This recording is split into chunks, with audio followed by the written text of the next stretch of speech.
Hey everyone, Zero JD here with the X-Play Fan Channel. I'm here to give you a quick taste of Helma, the Badass from Hell, a dungeon crawler sort of bullet stormy game, kind of like Enter the Gungeon, but you are fighting off waves of hell creatures and crazy mutant things that explode and all that kind of crazy stuff.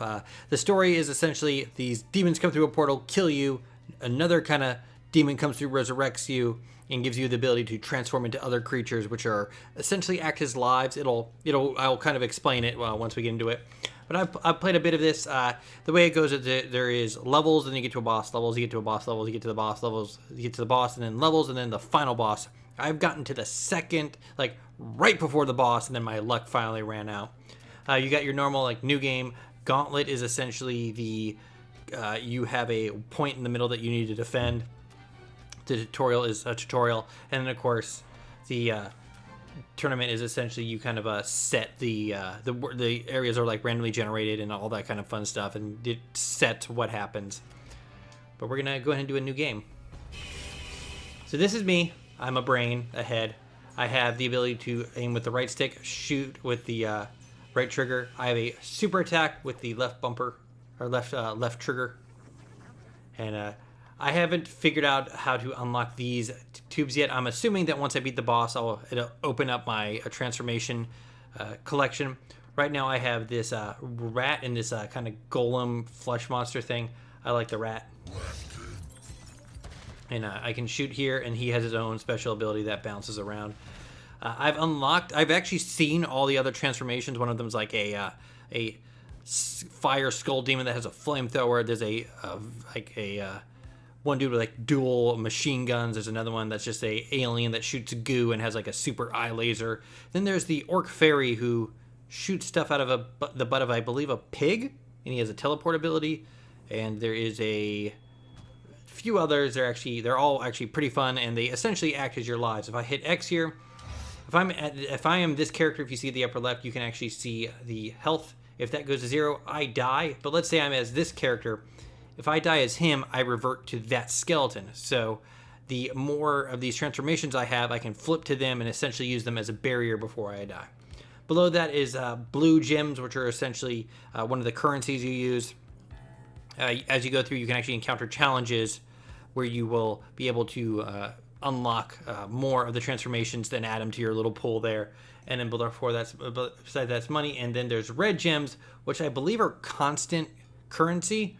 They can be used, I believe, in place of the blue gems, but I do think they carry over, at least what I've kind of seen so far. And this is a new game, and they are still there. And as you can see at the bottom left, I have my weapon. I can get different weapons and select power-ups that go away whenever you die. The weapons you pick up also go away after you used all the bullets. Like I said before, level boss, level boss, level boss, level final boss. See that last skull there? I actually got to the level but after that, but I had extended all of my dudes. So let's go. The shop there, and open that chest. Nothing's in it really right now. And you always start in this little, like this sort of maze area, and then you go to the next area, and it's always there are set enemies in the areas. So let's actually go to this shop. I probably won't be able to buy anything, but I can kind of show it off. So this crystal right here, let's say that my rat here died. I could use that. I could buy that crystal, and he'd be resurrected.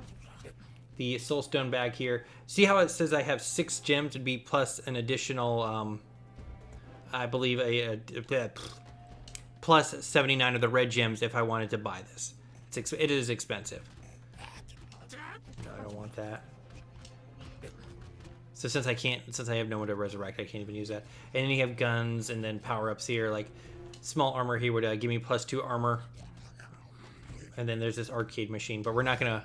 It's Space Invaders, and you can get more red gems and coins back from it. And then, of course, you can destroy stuff. Pro tip: get that magnet as soon as you can. You will be surprised how much faster your stuff goes up because of the coins will despawn.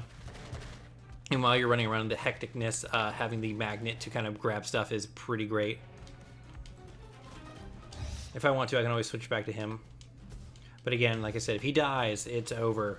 And health doesn't automatically respawn. You have to get med kits and use those. This first area is always very easy. I've never actually died here.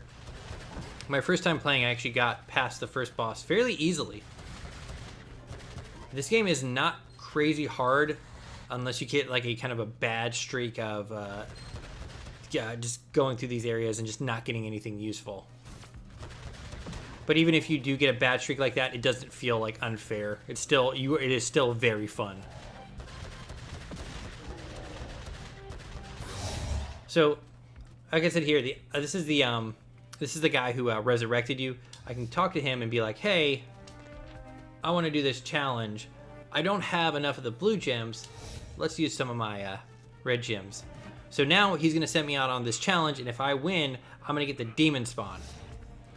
So this one is essentially in about almost 2 minutes, kill 31 enemies. It's gonna be super easy. It's a perfect example of how this really works. For those curious about achievements, this game actually has a whole bunch of 1-point achievements. And then some big like 200-point ones. But if anyone is having issues with their gamer score being uneven, or don't really like those uneven, odd achievements, the getting 5 is fairly easy.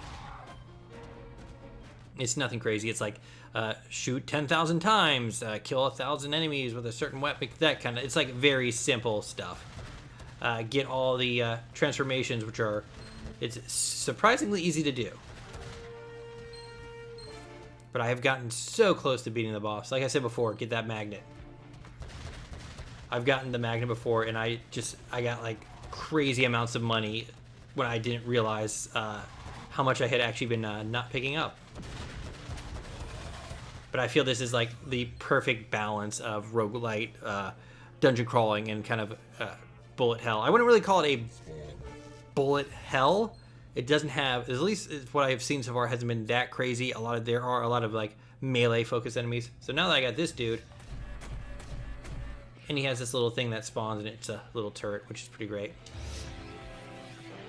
All right, let's go this way. The other achievements are like use all the weapons, buy all the items in the shop and stuff like that. What's that in the upper right corner? That's weird. Oh, hey. So you can actually see the... One of the achievements is actually do the a level without getting hit, and that's actually incredibly easy. As you can see, at the upper left, there's a green circle. That actually is the cooldown for me using medkits, and the circle around my character now is my left trigger attack. And we'll attempt to find a weapon in a second to show that off. And they all have pretty good flavor text. Like I said, these skeleton guys here are melee. And there's later on there's these zombies that rush you and then explode. It's pretty great. You'll also find barrels that will explode and take out enemies or take you out. And then of course you have little random drops and stuff like that. There we go. So now I have a hunting shotgun. If I tap the right bumper, it switches through those like that, and then right bumper goes right, left bumper goes left. Duh. These I have usually saved for the boss. I've gotten like rocket launchers and stuff like that. I got a weapon that says this is a vegetarian weapon or something like that. It'll make you hate meat. There's also a Garfield gun, but it's spelled with like 20 E's. Not 20 E's, but it's just... Okay. Oh, that was the eye there. So let's go to the shop real quick. So let's see. Gatling gun, crossbow, heavy cowboy, and then it shows the durability and all that kind of fun stuff there. Dang, the big gun. And off we go. But yeah, this is Helmut, the badass from hell. I'm enjoying it actually a lot. Let's go a little bit further now. We'll let you all go. Oh boy. Oh boy. Oh boy. I don't know what this is, but I love it. So there, I've lost that guy. Switch quickly to the Rat King, which is a little bit of a pain. What did I get? Heavy cowboy? No, I want the... Oh man. Everything is going real south. Hey guys, talking while playing video games is hard. Also, when you're the skeleton, you can actually still use this. But I do like that the red gems do carry over, so you do have a kind of a you aren't basically just going from scratch every single time. But I am ZeroJD. This is the XPlay Fans channel. I would recommend this game. It's fun. It does have weird achievements, but if that doesn't bother you, or if you need those single-digit points, this is the game for you. And they aren't hard. They are not hard to get. I am ZeroJD. This is the XPlay Fans channel. This is Helmut, the badass from hell. I also think that the name is pretty funny because I'm not sure if it means like Helmut, like dog mutt, like a kind of dog, or it means helmet, like you need a helmet because your brain's sticking out. I also like that the spine's wiggly, wiggly, wiggly. Thank you very much. If you have a question, ask below. I'll try to get back to you. Like, comment, subscribe. It helps us out so much. Sharing our videos helps too. And hit us up on Twitter. Thank you. Have a nice night.